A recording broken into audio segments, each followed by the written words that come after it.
আমার বোরকা খোলাবেন, ঠিক আছে আমি বোরকা খুলবো, কিন্তু যদি আমার বোরকার নিচে টাকা আপনি না পান তাহলে আপনার কি অবস্থা হবে একটু ভেবে দেখেছেন? তখন যেন এমনটা না হয় আপনার চাকরি নিয়ে টানাটানি পড়ে যায়। এটা আমার দায়িত্ব, আর আমার দায়িত্ব নিয়ে আপনাকে টেনশন করতে হবে না। আমার চাকরি নিয়ে আপনাকে চিন্তা করতে হবে না। আপনাকে যে কাজ করতে বলেছি আপনি সেটা করবেন।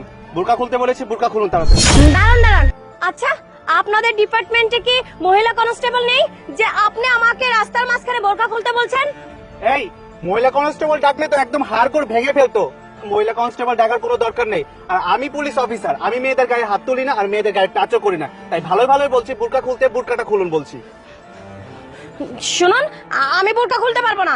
আপনি আগে মহিলা কনস্টেবল ডাকবেন, তারপরে আমি বোরকা খুলবো, না হলে আমি খুলতে পারবো না রাস্তার মাঝখানে। আপনি কি ভালো কথাই শুনতে পান না নাকি? আপনাকে বলছি বোরকা খুলতে, আপনি বোরকা খুলুন।